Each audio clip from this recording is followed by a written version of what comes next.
Hello, ladies and gentlemen. It is December 22nd, year 2022, 3 p.m. Pacific time.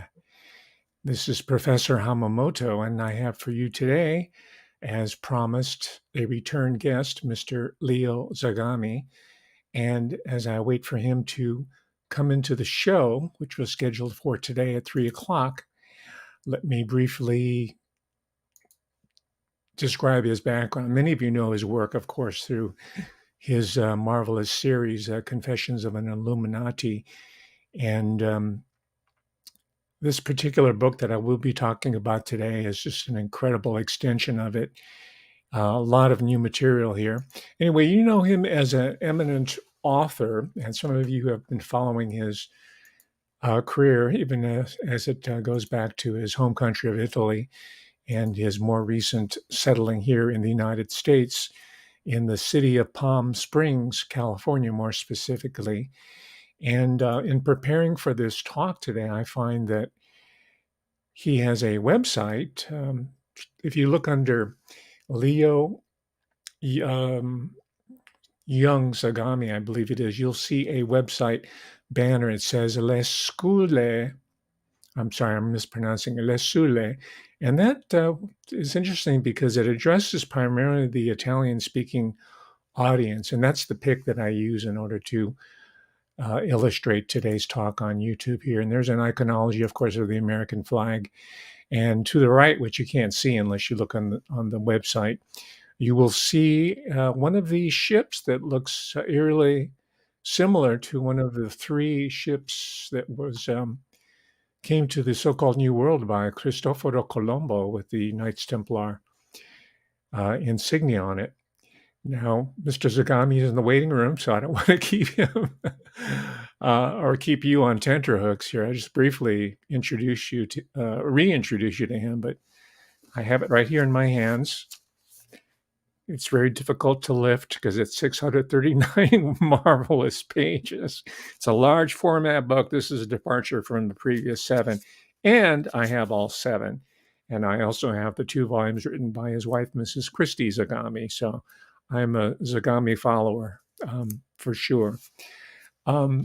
First of all, I'm going to let Mr. Zagami describe this, but the question that I want to lead off here is, welcome, Mr. Zagami. Good to see you again. Can you hear me? Always a pleasure. Hello, Professor Hamamoto. Oh, thank you so much. Now, before I let you loose with this by the way, before I forget, congratulations. You like the book? I wanted to make it in this kind of format because I like a big book to also be very readable. You know, the characters can be readable, and even if it's a 700 pages book, it can be flow okay. And of course, the amount of information is enormous, and also the citations, footnotes, and all the rest that I put together for and the illustrations too. And illustrations too. So I guess that you have already gone through the book. What was your first impression, Professor? Well, you know what? There's so much material on movies and the popular culture and cinema. What I really like the most about it is like it's 90%, I would say, new information. Most of the material you see on out in supposedly independent media, it's just recycled. Also, of course, I think even more importantly, because I like to have authors who have lived the reality that they're writing about, you know, inside out. You are an insider. And I really appreciate it because I had questions from your previous books about what was it like being a DJ, you know, internationally? And you answer many of these questions here. One of the most startling revelations was your extensive travel through Russia as a DJ, and the fact that the government approved of it or even encouraged. Yeah, encouraged. I actually worked for the Ministry of Culture in Russia. Oh my gosh! So it's official all the way to the top levels of government. Yeah. So I actually met Vladimir Putin.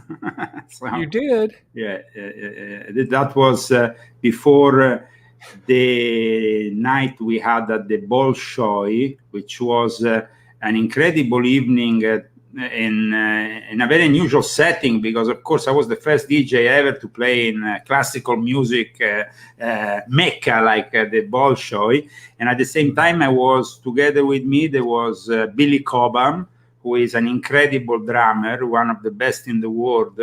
Billy Cobham, who I had been looking to as an inspiration for some of my work. So to actually have him, there was also some other jazz musician there who used to play the was a saxophone player with Bill Clinton, I think, I don't know. But it was the year 2002, February 2002, and I met Putin in Moscow. Previously, I actually briefly met him in St. Petersburg during my years in which I was working in St. Petersburg, and he was starting to move in with the Yeltsin government, and then, of course, he moved on, becoming the president. So, yes, I had a couple of encounters with Putin. The second one was thanks to my friend Lazar Vinogradsky, who is a dear friend of mine. He's Jewish. He's a guy who owns a radio station in Moscow, who dedicated to dance music. And with Lazar, we did a lot of work in Moscow. And I had the privilege to sleep for one night next to Putin's Putin's dacha, where always all the people who are part of the government, they kind of live together in these condos because they don't want any big villas. They want to live like they used to live in the Soviet times. So condos are the most close to what Soviet life used to look like when they were sharing. So it's small spaces. I was quite surprised. I mean, the place where I was guested, they brought me they came and picked me up in the center of Moscow. My manager wasn't allowed to come with me. It was the night before the evening at the Bolshoi. They brought me out of Moscow to the dacha of Putin. This is like basically, it's like a forest owned by Putin and the government. They have their own private setup. You have these big gates. And after that, it's an incredible setup of nature, of course. So they show me the river where Yeltsin fell in drunk once. And then they brought me to this place. I was, when they told me you're staying next to Putin's headquarters, dacha, I was imagining a big lavish villa or something like that. Instead, I arrived in this condo kind of setup in which there was like a portiere, and there were a bunch of books on the side, I remember, in Russian. And one book caught my eye the day after, I remember, when I woke up. Apart from the fact that I had a nice chat with the gentleman there who explained me a little bit about how certain Russian Jews were still permitted, even in the Stalin era, to work and stuff like that, aside from the ones who were, of course, persecuted. And then in the morning, when I was waiting for to get picked up, there I was in the hall, and I saw this book that seemingly was talking about the Vatican. So I was asking, what is this book about? And it was a book about the P2 and all kinds of... it was just there at the entrance of this... and basically, in the middle of the night, I just went out of my room because I wanted to see how it was around, I wasn't supposed to go anywhere, but I just wanted. So I went, I opened the door, and I found myself in a setup that sincerely was very modest for what these people were. I mean, these people were like the guy who, Lazar Vinogradsky, his wife is basically the head of all the Russian frontier police. So, I mean, I'm talking about very high level people from the government. Then there were other people. But like I said, I was impressed by the fact that he said, Leo, in Moscow, I have a big, apartment. I have this, I have that, But when I come here, we like to live in a more modest setup. And so I said, listen, I think I needed the shaving cream, or I don't remember if I needed a shaving cream or I needed maybe some shampoo. But he came down with a Fendi probably Wow. costing a few $100, you know. Oh. A Fendi shampoo, I think. I never saw it in my life. It was like so exclusive.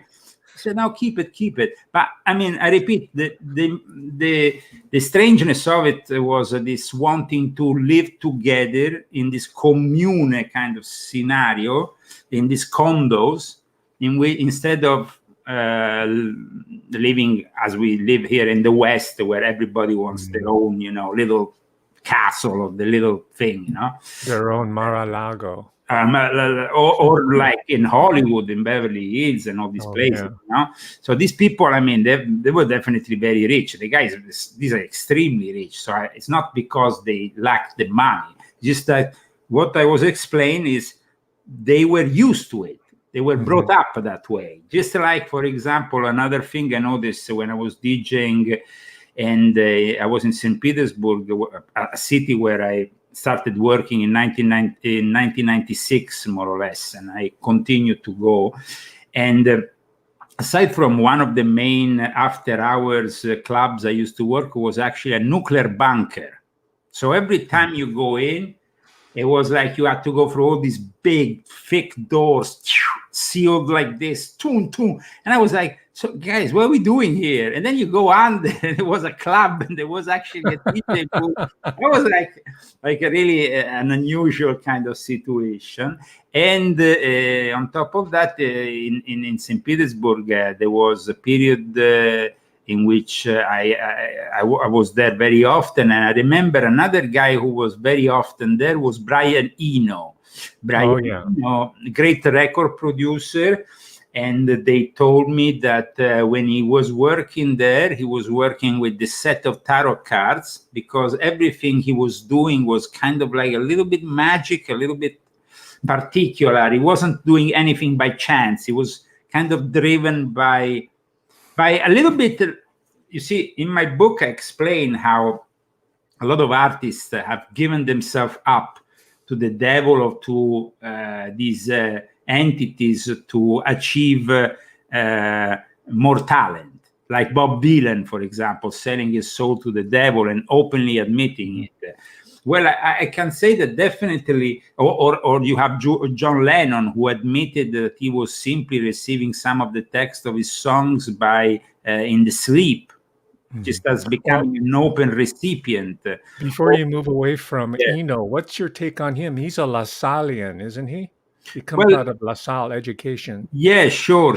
Well, I think that, first of all, he ended up his period in St. Petersburg with a very bad experience, because he used to pick up taxis. We all used to take these taxis that were really, you know, you go into these taxis and there were cars completely old from a bygone era. He had a bad experience and he was actually robbed.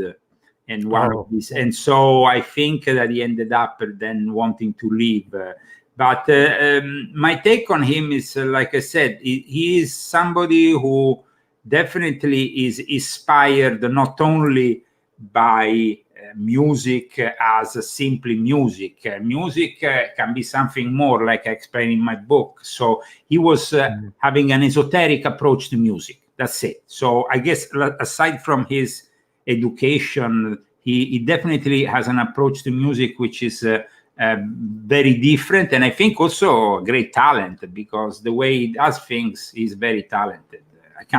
I cannot say that he's not a great producer. I wish that I had the same talent as a record producer. I was much more underground, and I did it for a brief time within the realms of dance music, but he's also a visual artist, I guess. But definitely as a producer, he has done also a lot of different styles. He has worked within rock, ambient, electronic, pop. Now I like this way of being eclectic, not focused only on one single style of music.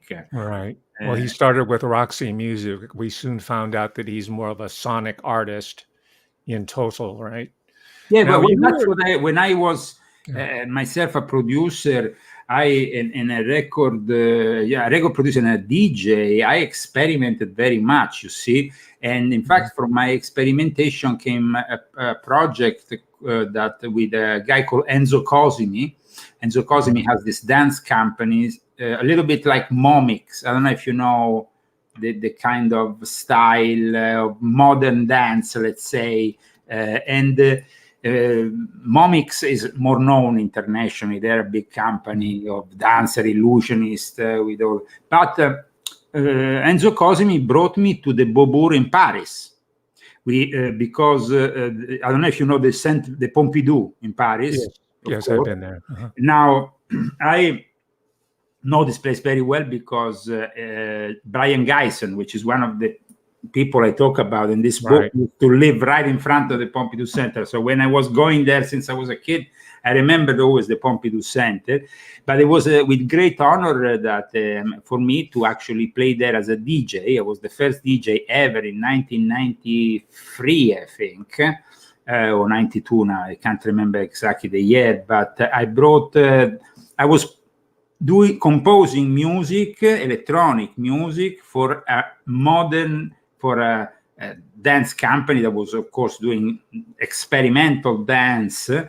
And this was unheard of back then. I mean, I was a pioneer when it came down to my DJing in a couple of things I did. Another one, which I cite actually in this book. Okay, what year was that at the Pompidou, roughly, the years? 1992, I think. Okay, that's really early, yeah. Yes, that was very early for this kind of music, especially. In fact, I arrived in Paris. I was guested immediately. I had some friends of my grandmother who had a record shop there, which was very popular, and I DJed. And actually, Daft Punk came to meet me on a Wednesday night. I remember I was DJing, and they came to listen to me because I was very particular, eclectic in my mix.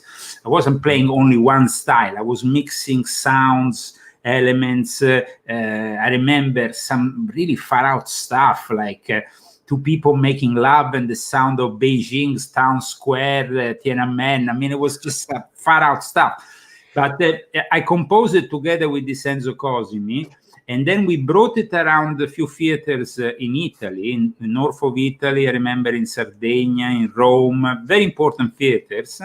And then after, we had this opportunity and we went to Paris. But then a little bit later, I think 1995, I was living in London, but I was called back to Italy to participate to another very particular, 94, I think, 94 or 95, I think it was 95, which I described here in this book with a guy called Paolo Modugno, I think it was his name, and his team of musicians were very talented, and they gave me the opportunity to participate to a cinema festival where I basically did the soundtrack for an old film, Greed, which was a very classic of the how you going to say of the silent film silent era? cinema era. Yeah, silent Is cinema. That von Stroheim? Yeah. It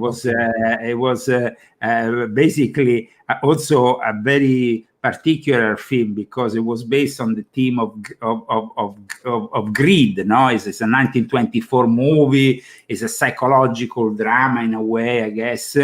But it is also Erich von Stroheim is not everybody's cup of tea. I mean, it's a little bit like Murnau. It's like.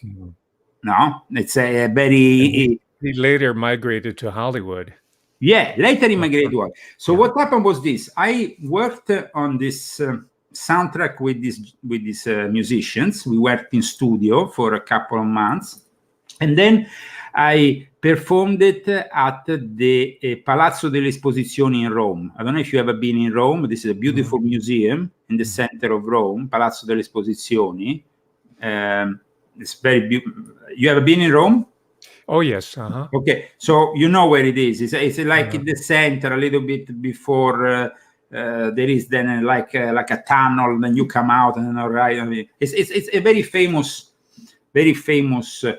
place. Well, the acoustics must have been incredible. The acoustics were incredible. The audience was incredible because it was kind of like, I guess, all the intellectuals were there. It was very, very particular kind of scenario. Oh my gosh. And at the time, I had a friend called, he died, unfortunately, he died of a sickness. He died of AIDS, poor guy. And he wasn't even a homosexual, but he died of AIDS. And he was a very nice guy. And he was kind of very cozy with the left.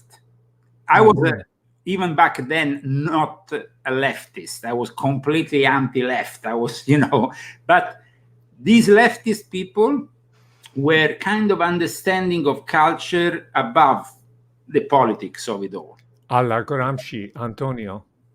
Well, for example, one of these people was like passionate about Evola, but they were leftists, but they were passionate about Evola. Now, you understand it's particular being passionate about Julius Evola and at the same time being a leftist. So they were, intellectuals that wanted to do something different. So I participated at this thing, at the Palazzo Esposizioni, and then it was recorded and it was then replayed with my soundtrack in Los Angeles, where they showed the movie, without me, of course, doing it live. The live performance was done with me and the musicians in Rome, and then after it was brought to Los Angeles. So, to my knowledge, I was the first DJ to ever do music to a silent film. Later on, there was a colleague of mine who actually I brought in Italy for the first time myself, which was actually a member of a group called Underground Resistance, Jeff Mills. Then after he became a solo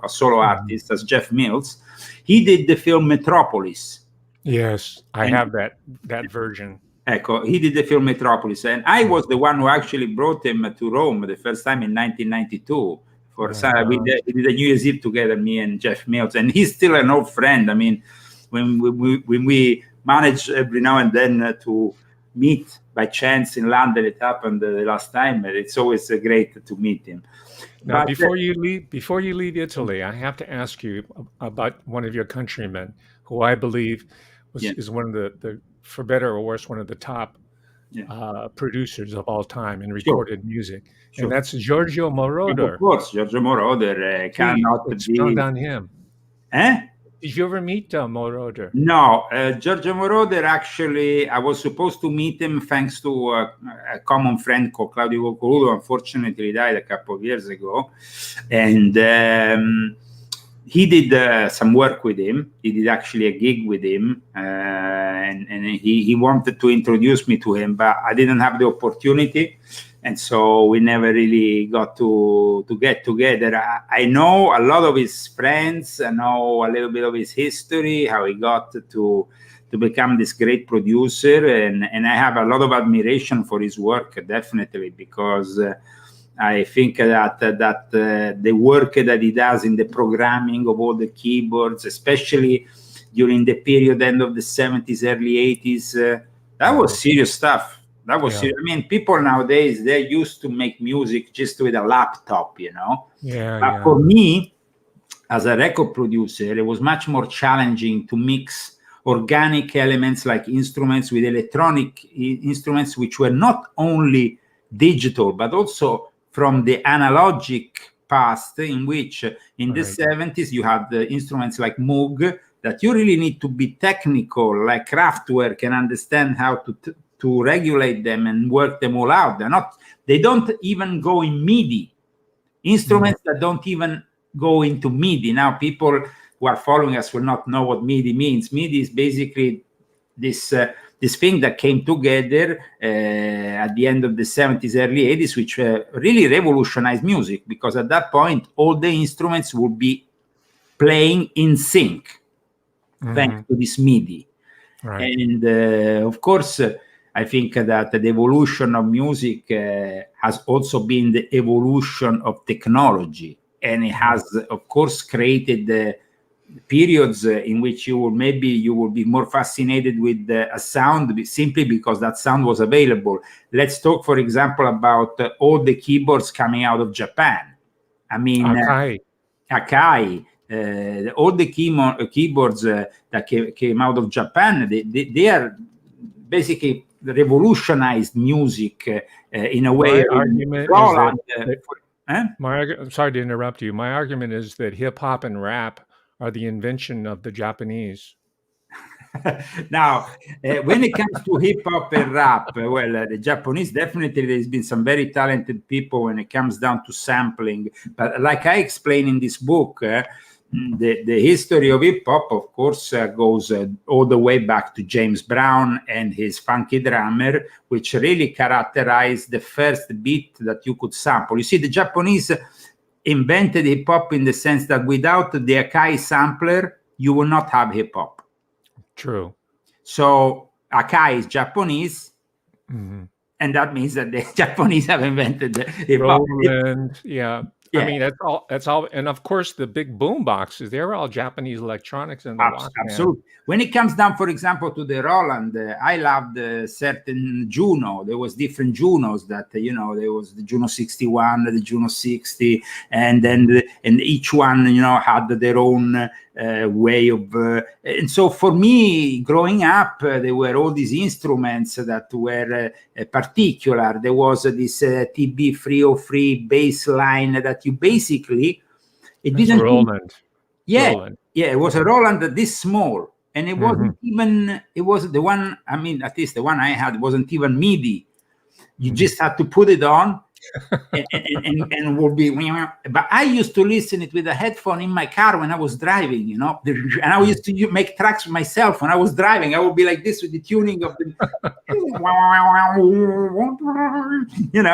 and having fun because it was portable. So you could bring whatever you want, And so definitely, the Japanese with their technology revolutionized music. But I wanted, you see, in the period in which everybody was fixated with pure digital, I was fixated with bringing also those keyboards that were kind of in between, rare ones, like also the Prophet. They were, like I said, the Moog was definitely... The Prophet 16. Oberheim. Yeah, that is incredible stuff. And the old Moog equipment. Yeah, this is like really stuff.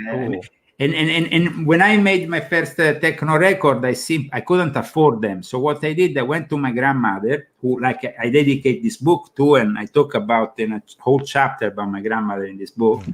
Well, what I did, I said to my grandmother, I want to record this record. I have booked the recording studios, but I don't really think that the recording studio in question has the instruments I want. And my grandmother said, well, no worries, we rent them. So my grandmother gave me some money, and I rented 808, 909. These are all Roland drum machines. Roland drum machines. Yeah. So I could do... Then I rented, I think, some other thing there. Now I don't remember. But this was very important that I had the 909 and the 808, because everybody who now, of course, knows about house music and how it evolved knows very well that these two drum machines were fundamental for the evolution of this genre. And so I just rented these instruments. Then I went to the studio.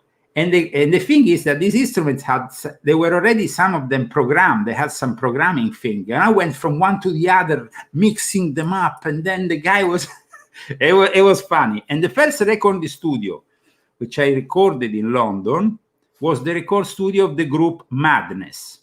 Oh, yeah, the ska group. The ska group.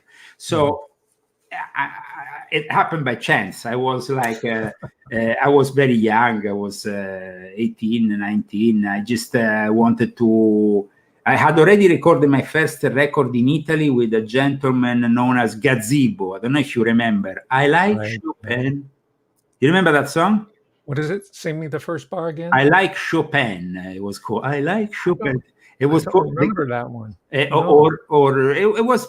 You can go and check him on YouTube. A gentleman, Gazebo, but very big in the 80s, especially in Europe. And I had produced my first record in a studio in Italy, and it was, of course, a record that was a hip hop production, but made with an Italian rapper. So it wasn't that great, I think. But in 1989, I wanted to do my own track. And between 1989 and 1990, I also had to do my military service. So I kind of was a little bit blocked by this military service in evolving my musical career. But as soon as I finished, I had booked the studio, which I had found an announcement, I think, in a magazine, and I had booked the studio. Then once I went there, I started to make friends with the guys. And the guys, the Madness guys, they were great, fun, you know. I had a lot of fun with them. They had this, at one point we ended up drinking some mezcal with some warmth. They were completely out of it, but it was fun. And I ended up recording my first techno track. And then, of course, I launched my career later on. I went back to Italy. I worked in a recording studio with a gentleman instead called Stefano Curti, who came from the cinema world. He came actually from the cinema world, knew my grandmother, the mother knew my grandmother.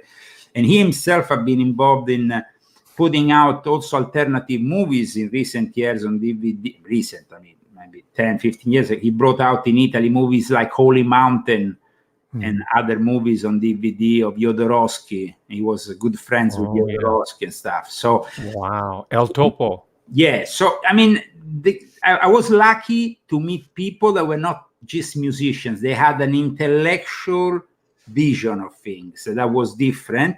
And at the same time, once I started and having success in the music business, I also saw from close up how, you know, there is a negative side, unfortunately, not only a good side to the music business.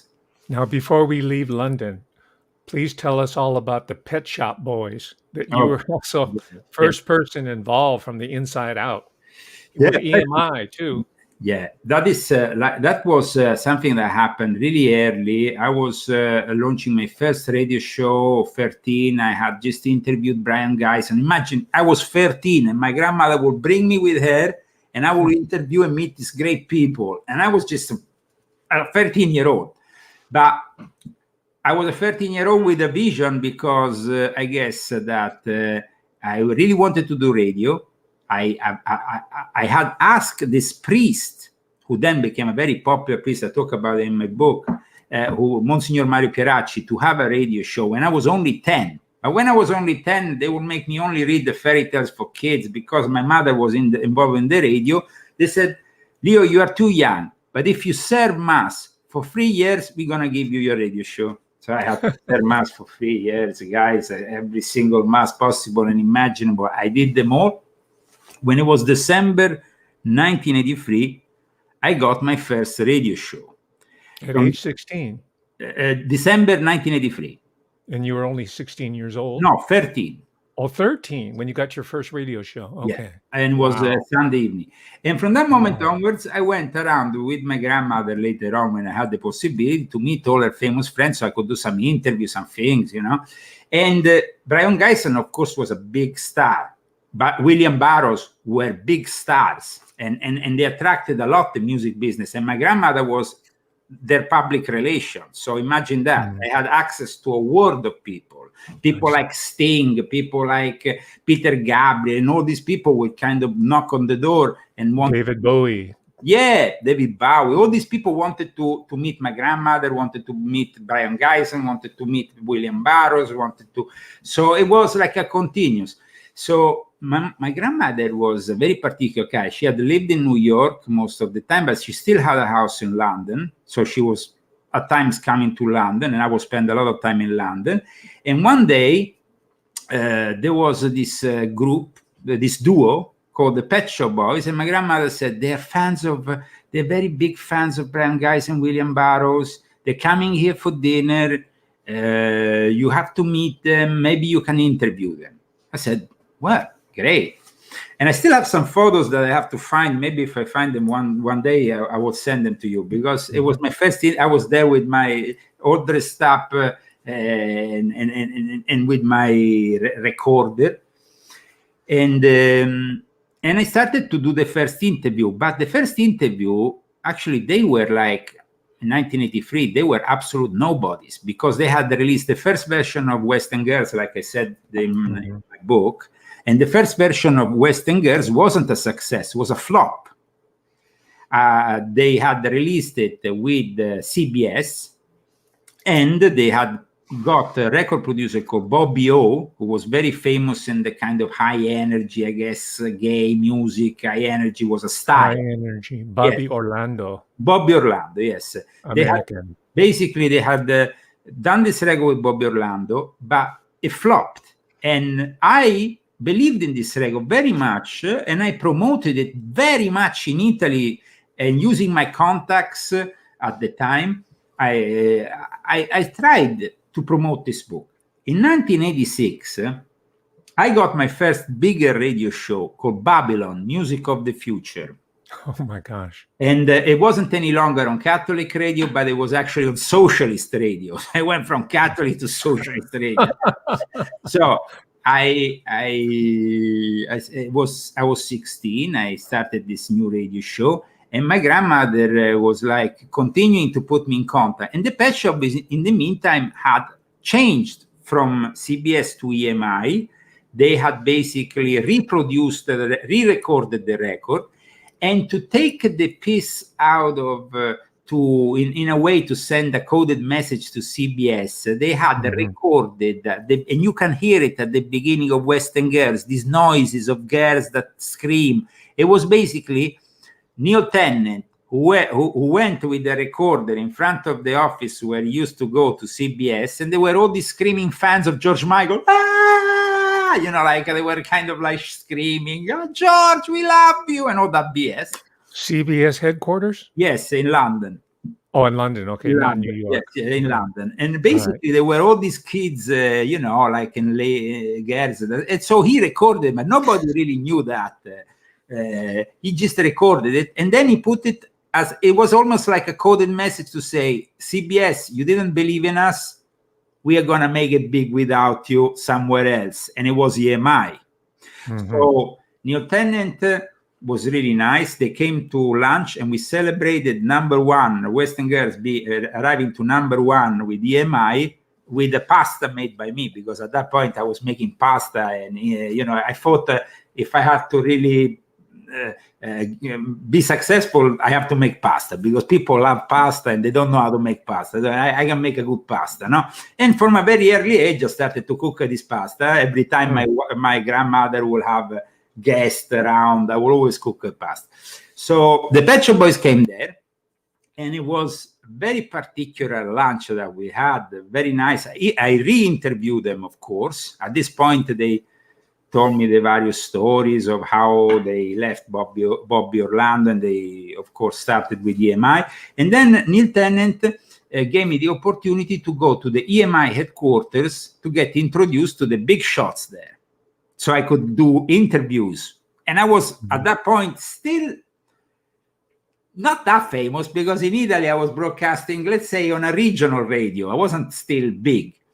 But when they came to Italy, the first person, they came to Italy, and of course they were guested by Radio Dimensione Suono, which is the biggest radio. Now, I happen to have started my DJ radio career with the guy who then became the director of that radio later on.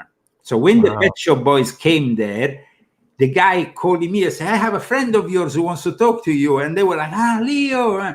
So that was very nice to have this, and to actually launch my show thanks to all these people I used to know. Then in 1986, I went back in the summer, because I used to go in the summer to London. And in London, my grandmother found me a job in a club called Legends. Legends was in Bond Street, in the center of London. And the people who will come there, the crowd coming there, were the Rolling Stones, Style Council, Simply Red, all the big people from the music business.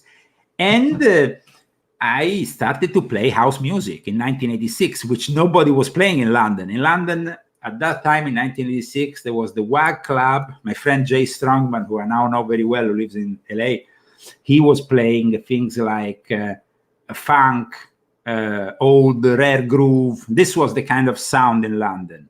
House music was big only in Manchester, and it became big in the Hacienda in Manchester. That was the club where in London it picked up in England.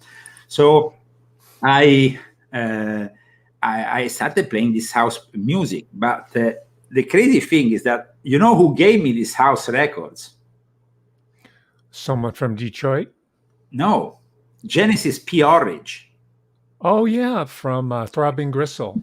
Yeah, from Binghisson and from Temple of Psychic Youth. Basically, what happened is that Genesis P-Orridge started to work with my grandmother when William Burroughs was doing this Planet 101 with Terry Wilson, who was another guy I used to always see at my grandmother's, and Brian Guy. They did this kind of concert. They went around with Cabaret Voltaire and other groups.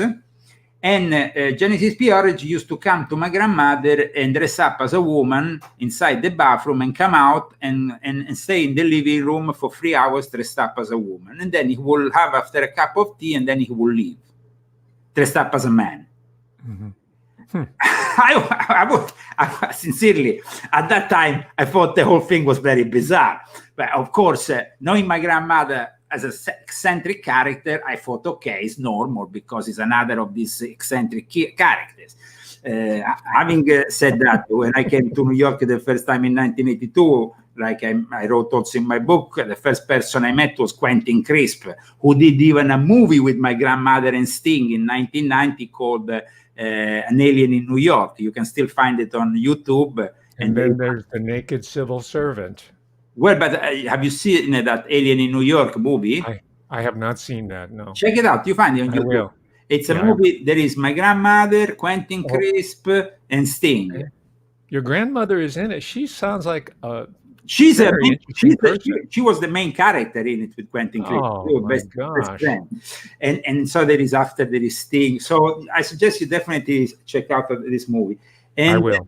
And basically, for me, I guess that Genesis P-Orridge came to me. I remember still like it is today. I was sitting in the living room. He was sitting next to me. And he used to always point out at the TV and tell me like how to watch movies in a different way. Like he will not focus on what the main characters were doing, but on all the errors that the film director did. But maybe, one guy is out of focus doing something that he wasn't supposed to do there or going there. He was really weird, and he pointed out sometimes on things like this. And I was like, wow, I never noticed that, like all these errors in movies that he was like pinpointing, like ping, ping. And then he said to me, I have some records for you. They've fallen off a van. I thought that was a little bit weird to tell you the truth. Falling off a van means that basically, I don't know how he got these records. He said, Swag, right? Okay, we won't ask. We won't ask. In any case, they were falling off a van. He gave me these records. I remember one of them was Nitro Deluxe, Let's Get Brutal. There was some other house record, and there was one called Call Me Legion, like Satan. It was like electronic. But all this music was basically the very, very first house music. And I started playing it at the club, the Legends Club, where my grandmother had got me this job because I wasn't allowed even to go in theory. I wasn't 18. In England, you can't get into a club if you're not 18 because they serve alcohol. So I was working, but I wasn't supposed to be working. So I work at this club, and I remember I started playing this house music, and it kind of like it got big very fast that I was playing these kind of things. And then there were people that really were enjoying it. Even famous people like Style Council, I remember they came there. And then later on, they did the song, their own version of Promised Land by Joe Smooth. And so for me, that was the moment in which I started. And then after, and I was doing quite well. But of course, I was still going at school. I was still school age. So I was going to school until I went on until I was 18. And then I started professionally DJing. But it was a great experience, London, because then I went back to London after my military, like I said, I produced my first techno record, and then later on I also produced in Rome a track which became legendary. They played it in Detroit, they played it in Chicago, they played everywhere. It was the True Underground Sound of Rome, Volume 1 and Volume 2, and the True Underground Sound of Rome by Male Production. It was the title was The Secret Doctrine, referring to Madame Blavatsky. The other track was called Goa, I think, but Goa Trance didn't even exist back then. We had a myth of a gentleman, a guy who in Goa was on top of a tree playing music with a couple of tapes, mixing them and taking datura. That was what was going around back then. There was no internet. It was a completely different era, and I think it was completely different also to get hold of music, because you had to go to record shops that were in the middle of nowhere, underground, some little lost you will basically find yourself meeting people by chance and having a human contact that I don't think you can have these days with the internet and just ordering records, like in a cold way, like people do these days.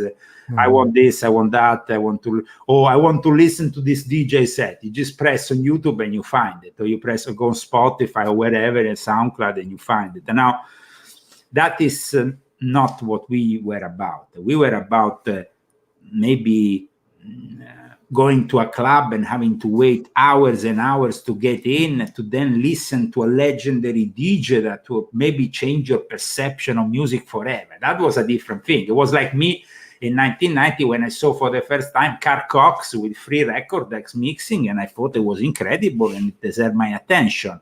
And later on, I had the opportunity to meet all these people. I brought for the first time in Italy Prodigy, and when Prodigy finished playing, I left them in St. Peter's Square to get the blessings of the Pope, because they wanted to be left there after the rave to get the blessings of the Pope. So, I mean, this is so there is a lot of course, of little anecdotes that one can say. But in this book, I didn't focus on my own anecdotes only. I focus, as you know, on the whole history and of the music business, and also the importance that the raves have had, the rave scene had. And Genesis P-Orridge was definitely a person that was very influential later on. Now, was Genesis P-Orridge, was he an intelligence asset? How was he able to migrate from, let's say, Detroit to Manchester to places like London to Rome in the days before civilian internet? It's incredible how this because like I told you earlier on, there was no internet, but we formed like an international tribe that used to know each other, keep in contact with phones, and yes, I mean, of course, it's very. We used to have tapes, and people used to mixtape, tape to somebody, listen to this tape. Maybe you will contact this. When it comes to Genesis P-Orridge, I think that he also knew a lot of people from secret societies of various kinds. He was in excellent relations with the head of the Ordo Templi Orientis. He was very much, he knew Anton LaVey, he knew a lot of people. So definitely he knew, of course, and he was very much connected with Michael Aquino. So yeah, if you ask me if he knew intelligence people, definitely. He had some people that were definitely intelligent in his, let's say, environment. And he created a secret society called the Temple of Psychic Youth, but also he was involved with other groups that were particular, that in a way inspired, because you see these groups like the Order of Dagon, the Esoteric Order of Dagon. Have you ever heard it? You think you write about it, don't you? Yes, I write about it because this group, the Esoteric Order of Dagon, which also saw the participation of people like Aquino, Genesis P-Orridge, and whatnot, was based on all this chaos magic scenario mixed with Cthulhu mix, so Lovecraft monsters, demonic monsters and whatnot. Cthulhu mythos, yes. Now, before we run out of time, though, can we pivot to cinema? Okay, especially post-war Italian neo-realist cinema, headed by people like Carlo Ponti. I would say that Carlo Ponti, of course, we know about him because of his. I mean, of course, he was with Sophia Loren and all that. There was various scandals, infidelity, all that. But you see, I don't really focus much on Carlo Ponti because I think if you had to focus on Italian cinema, then you should talk about Fellini. You should talk about Firelli. You should talk about Fellini mostly because Fellini was inspirational as a filmmaker. Carlo Ponti might have been a producer, but artistically.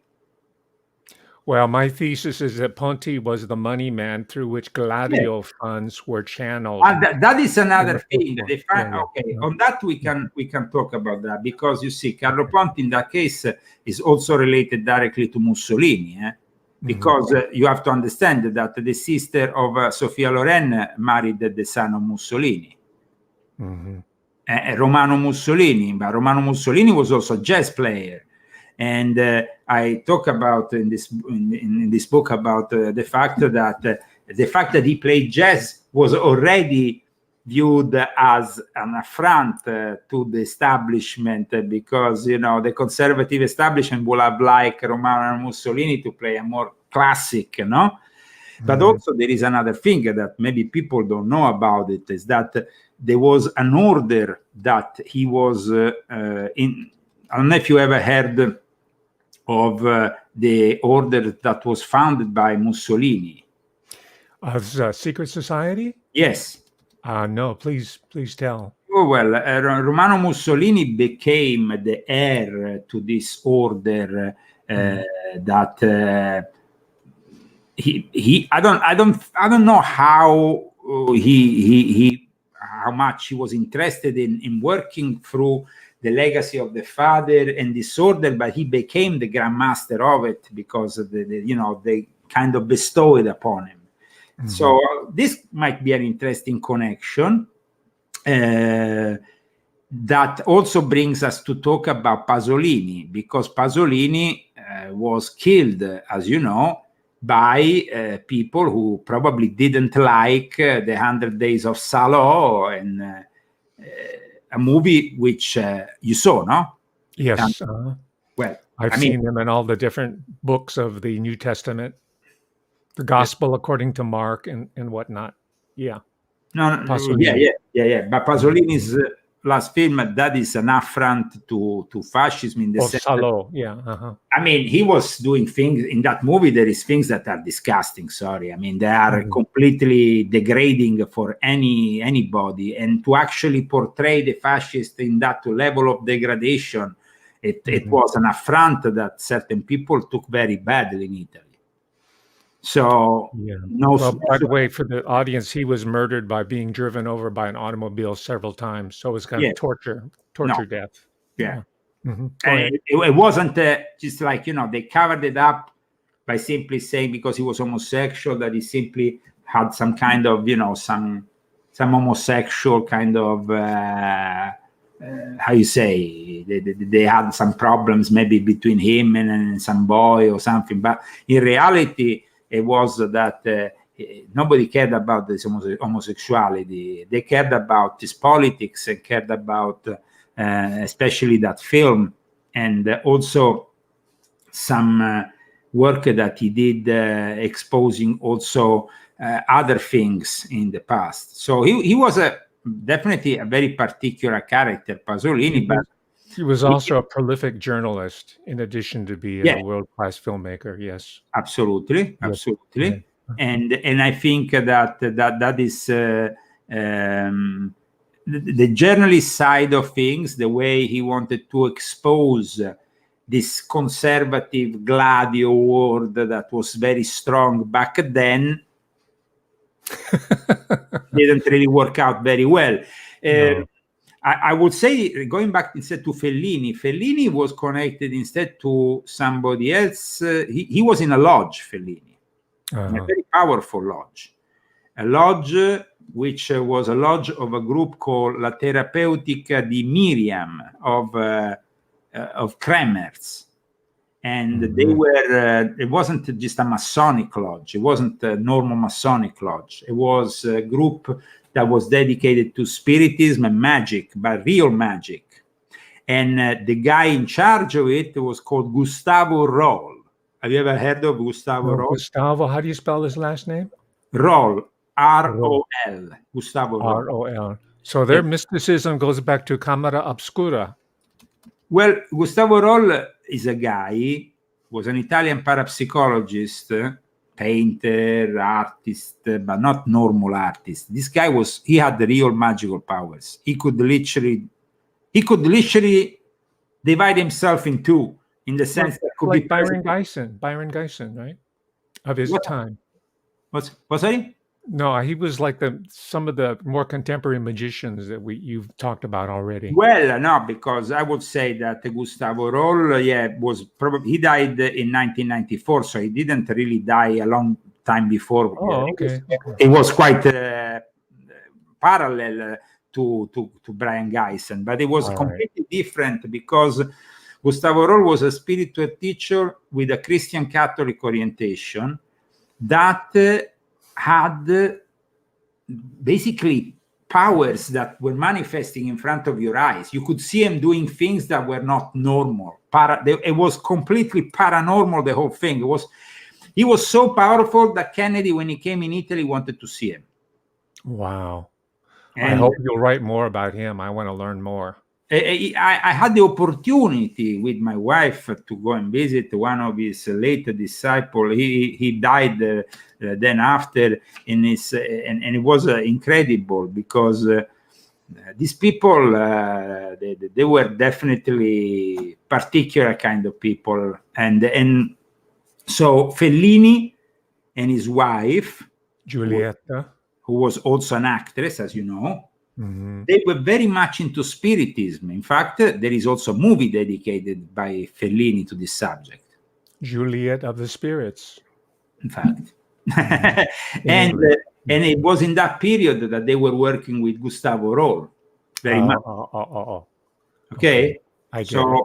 There was definitely, that's why I said there is some elements of the occult that are very interesting. My grandmother worked with Fellini. In fact, she appeared in 2 movies. You can go and see in Wikipedia. My grandmother, Felicity Mason, Incoming on Wikipedia. And she appeared in 2 of Fellini's movies. It was actually one thing that maybe it's interesting to say. When I was born, in the 5th of March 1970, in Rome, in the Ospedale Gemelli, there was present to my birth, the assistant of Fellini was present there at my birth. And I was born upside down. I was born by feet, not by the head. Breech. So I was born by the feet, so it was very difficult. They had 6 doctors working on it and all that. It was like particular birth. But when I was born, he saw me and he was a little bit camp. This guy was like, "Oh, you look like Mao Zedong." Like Chinese. The guy told me I look like Mao Zedong. So I was like, the first impression, I guess I wasn't very, very good looking when I was born. I got better with age. And in my book, talking about, of course, Hollywood, you have to understand that my grandmother, of course, Felicity, she studied contemporary dance and later acting at Dartington Hall with Michael Chekhov himself. And then she married a fellow student who was my grandfather, Harry Lyon Young, in 1938. And then they moved to New York to work for the British intelligence as liaison officers later on, also during the war. My grandmother was the one who was in charge, like I explained in my book, with, of course, the relative sources, because every time I talk, I like to put sources, academic, so then nobody can say anything, Professor, because, you know, there are a bunch of assholes, they like to say, oh, conspiracy theories, but in that case, the conspiracy theories would like to know that my book ends up with 1,020 footnotes. You can all go and verify, and they're all credible. Very well documented. Yes. Yeah. So my grandmother basically was an actor. She insisted that I had to study acting, which I did. I did in 1986. I went to the Trinity College in Dublin, but with a course that was organized by the Joanna White School of Theatre School, which my grandmother used to work with. And of course, I was interested, but it wasn't my call. My call was music, radio, journalism. I was much more into that. So I kind of like I recited my part in the Tempest in Dublin. Actually, I brought to stage the Tempest. I had a part in it, but the thing is that it didn't really end up very well, because I will transform even Shakespeare in a comedy. So I didn't. Probably I should have picked up being a comedian. That's the only thing I could have done. You know, it wasn't my call, and so I went into the music business instead. And then later on, I went also into journalism. Journalism and music were I was more interested in that than acting. I thought that I would like to act my own part in life, but it was very important to realize how things work. And my grandmother was the one who introduced me to Aleister Crowley. Showed me the importance that Aleister Crowley had within even the cinema world. And I was also, you know, I remember I was like maybe 8 years old when I was coming in through the door, and suddenly I had this great Hollywood actor there watching me, and I was like, who is this guy? I saw him on TV. It was Rock Hudson, who was my grandmother's best friend. Oh, no. So I just went through it, open. Who is this guy? He was on the divan. You know, so it kind of like, it was... and he must have been a very cute teenager. I was well, yes, I was definitely good enough to also pass for an older guy, if I put a little bit of, no, because the thing is that I already felt I wanted to be with the older people. I didn't think the people of my age, I didn't have any. I was a guy who used to go to school, and while there was the teacher teaching English, which of course I didn't need because I'm half English, and the teaching of English in the Italian school was not really that great, so I didn't need it. So while they were doing the English, I will instead write my charts. I will prepare the news for the thing, you know, I was working as a... So that was my interest. And I think that it's great that one can perceive his own passion and make it a job. Yeah. And when I had to bring it together. Yeah. And the cinema business, in this book, of course, I talk about the manipulation of it, the negative aspects, how the cinema world is controlled by certain, how the control business is built around us in the music, in the cinema, and I think that I've done a good job in explaining how Hollywood is not simply spettacolo, as they would say in Italy. It's not simply cinema. It's not simply cinema. It's something more. There is actually something obscure and dark that goes through Hollywood and is part of Hollywood and becomes part of Hollywood right from the beginning. That's why I started this book talking about D.W. Griffith. People, you know, of my generation or your generation even, but maybe your generation a little bit more, but my generation definitely doesn't know who D.W. Griffith is. No? Yeah, Birth of a Nation. That's a classic. Of course. Yeah. But if Intolerance. Yeah. And not only that, in 1910, he arrived. He was the first ever guy who arrived in this town in the middle of nowhere in Southern California on a dirt road and started filming in Old California, which was his first film there. So I explained how with Intolerance, which you just cited, he actually laid the foundations not only for silent movies, for the following movies later on, the cinema business, and of course he co-founded with Charlie Chaplin United Artists, so an immense figure.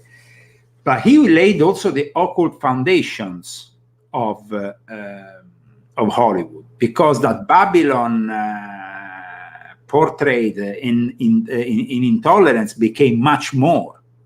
It became the inspiration for Hollywood Babylon. It became the inspiration for later on the Roaring Twenties that now are featured in this movie, which is coming out in the next few days, which is called Babylon by the film director of La La Land with Brad Pitt. The excesses of the 1920s. Now, I was lucky enough in my life to meet the right people, and another of the great people I met, definitely unusual, genius, but dark, demonic, is Kenneth Anger. Oh, right. I have a book on him, Moonchild, films of Kenneth Anger. Yeah. Kenneth Anger. You met him. Tell us the story. No, but that is interesting because it means that you have analyzed his work. So what do you think of Kenneth? Dark and dangerous if you don't know what you're getting into. Absolutely. Imagine me having to deal with him directly. And in fact, in this book, I actually show also a letter written by him when we were about to organize an event that was supposed to be historic in 2004 in Egypt for the 100 years revelation of the Book of the Law. You have to understand that at that time, I was definitely on the dark side still. And it was right in 2004, between 2003 and 2004, the things started to not really agree very well with me and this whole environment. I had been brought up in this environment. I was like I say, I was offered I was the first one who was offered Anton LaVey's house after they offered it to Marilyn Manson. So imagine the level I was in this kind of milieu of dark characters. Now, speaking of Marilyn Manson, I read something recently that he became a born-again Christian. Have you heard anything about that? Well, I saw that he participated to Kanye West mass, and he kind of seemingly dressed in white wanted to portray somebody who is in a sort of penitence. I think that everybody can be forgiven, but in my book, I also explain that figures like Anton LaVey, Marilyn Manson, Lucian Greaves, they all come from the dark side of Judaism. And but I hope, there's always hope. So we can never say, but up until now, I don't think that Marilyn Manson has been a good Christian. Okay, that's what I wanted to know. But before we conclude here, we talked about or discussed your take on Dario Argento. Could you explain to the audience who we're speaking of? Yes. Dario Argento was, I was obsessed with his movie from a very early age because they were broadcast on TV in Italy. And even I saw my first Argento movie, I think, when I was 8 or 9 years old. So imagine that. By the time I was 10 years old, only 10, I asked my father and mother to buy me the soundtrack of Suspiria and Profondo Rosso because I loved it, because I loved Goblin. And it was a great honor for me. 10 years after, when I became a successful rape producer, the first thing that was offered to me was to go and visit Simonetti, who used to be the main guy in Goblin, who showed me all the instruments used for the soundtracks of the films with Dario Argento. That for me was in his studio in Prima Porta in Rome. That was for me a great honor. My father, in 1980, did an interview with Dario Argento for his own TV show, because in 1980 my father was working at the TV in a TV called Teleroma 56 in Rome with a gentleman called Pietro Cimatti, who was quite famous for spiritism in Italy. He was part of a group, I think it was Circolo 77, something like that. But he was having a guest every week at midnight to discuss paranormal, parapsychology, all these kind of topics. And one day he had Dario Argento. So for me, it was a big thing. Finally, my father was interviewing Dario Argento. And my father was, of course, a psychiatrist, very respected. Dario Argento knew about him, of course. And the interview went very deep into why he made these movies. And in the end, it was all about his fears, about his personal fears from when he was a kid, that he was reenacting in his movies, apart from the fact that he always was the hand with the glove that gave, like the psycho. Of course, he had very much inspiration by Alfred Hitchcock, but at the same time, there is a bunch of occult that pervades the work of Dario Argento. And in particular, Le Tre Madri, these 3 movies that he put then together. But I would say that Dario Argento, I actually had an argument with his daughter 10 years. Asia? Yes. Asia. Okay, Asia I know since she was like 19, 18, because she used to come to the clubs. Okay, so she was with Anthony Bourdain, for those of you who don't know. Yeah, for those who don't know. But this is more recent. I'm talking about 30 or 40 years. Now, we basically grow up in the same part of Rome with the same kind of friends. So we all had a lot of common friends. She used to come to the clubs. She started also DJing. So she was DJing with often in a club where I used to work called Goa Club in Rome. And but we argued on one topic. Imagine the fact that I am a supporter of the penalty of death and she's not. That made her really mad. Like she couldn't take it that I was a supporter of the penalty of death. I'm saying sorry, but look what happens here in California, where we have still Bobby Besolale, who is still there. And he is part of the Manson family, and he's actually a guy I talk about in my book. Who should have been sentenced to death a long time ago, and many other people. Phil Spector should have been sentenced to death for but he died in the end of whatever, old age, illness, whatever.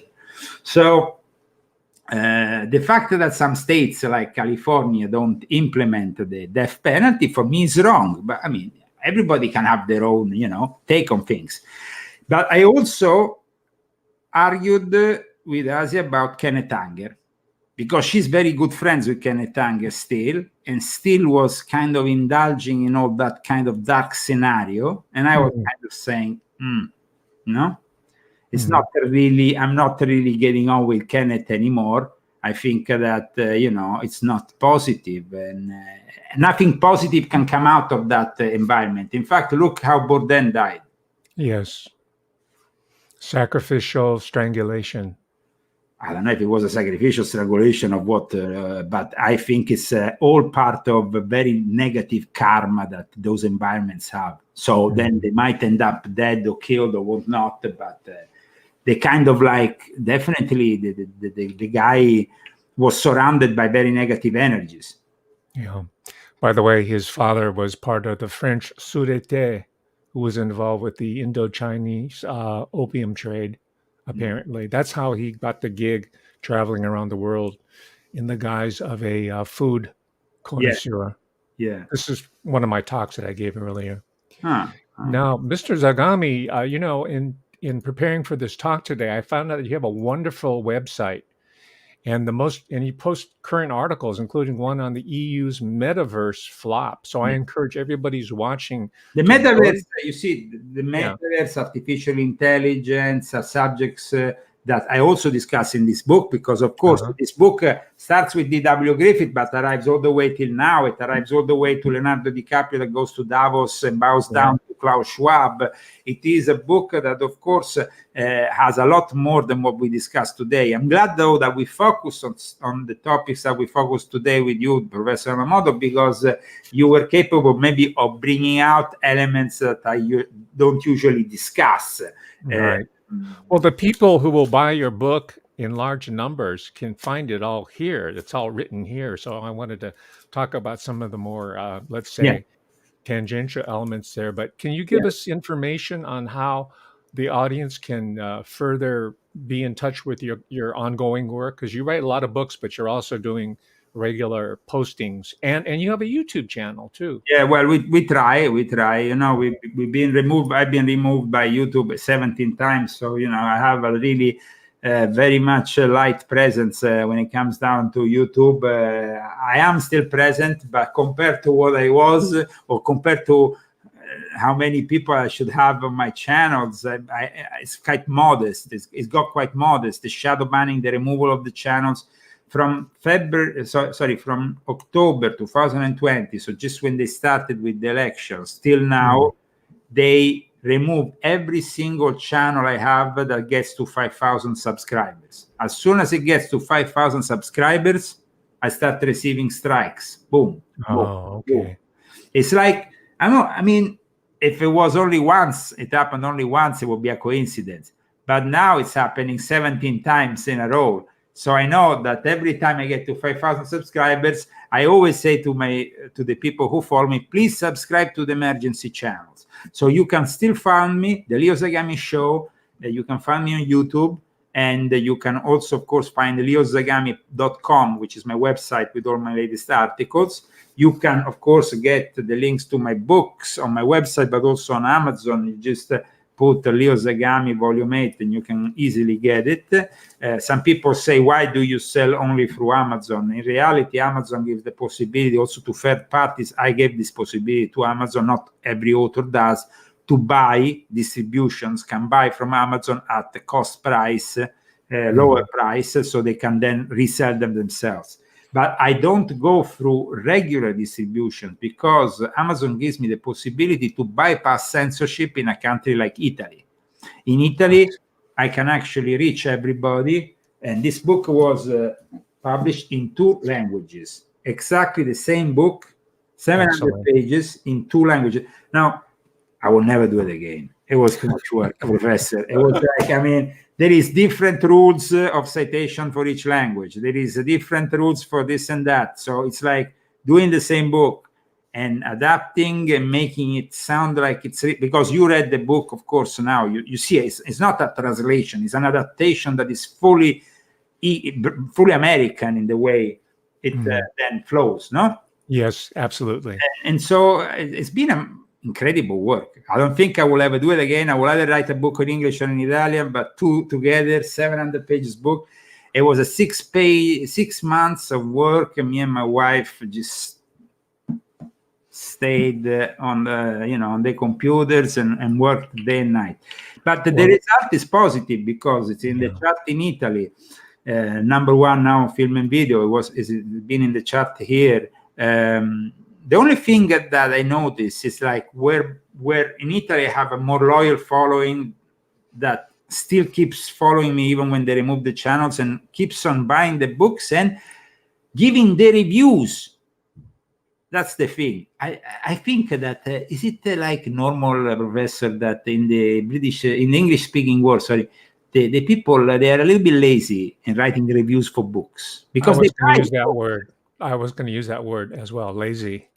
Yeah, because they buy the book. I mean, I'm selling a lot more books in the English language than I'm selling in Italian, but in Italian I have 57 or 56 reviews, 5-star. Well, you know better than me, Italians like to engage the world and the intellect and the arts, everything. So they're going to be saying something. And I'm sure most of, if not all of your reviews have been positive. Yeah, absolutely. In fact, the only 3 stars are the ones that you don't show, that are basically when Amazon is putting 3 stars to lower your thing, but you don't see the reviews actually. So in the end, when I after the first 3-4 reviews were all 5 stars, all 5 stars, and suddenly I start seeing 4.5, 4, 3 stars. I went to my crowd on the internet. I said, there is something wrong here. They're starting to sabotage me. And the Italians flooded Amazon with 5-star reviews so much that now it's like, of course, it's 5-star. But I have 5-star also in the English version, but not one visible review at the moment. I hope somebody leaves some review. That is a request for those who want to engage a bit more with my work.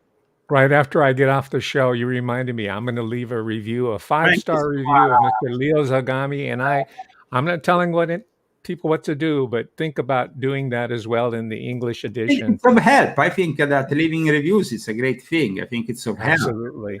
Thank you for reminding me. I forgot. No, absolutely. But I also think that the work that we are doing here is to show that nowadays this woke ideology, the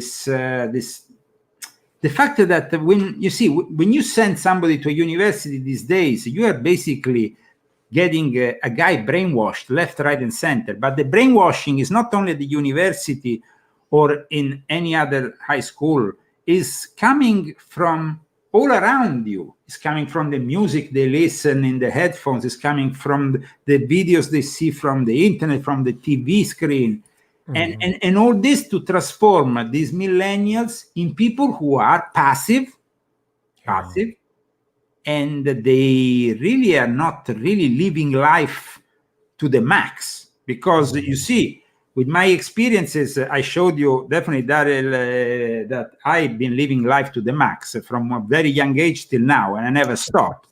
And I think we still have many years, I hope, in front of me to do even more things. Absolutely. But people today, unfortunately, either they become violent, and I wrote a whole chapter on this, as you know, about massacres in schools, which I think is very important, the influence of certain music in culture, rappers who go around killing people now, and other things like this. You have basically people who are not capable of understanding the danger of the music and the cinema images that they are receiving. This is not only show business. Show business is a tool in the hand of the military-industrial complex, as I show in my book. It's a tool in the hands of Satan and the dark forces that want to oppress us. And I think it's very important for us to change things around. That's why this book is actually going very well.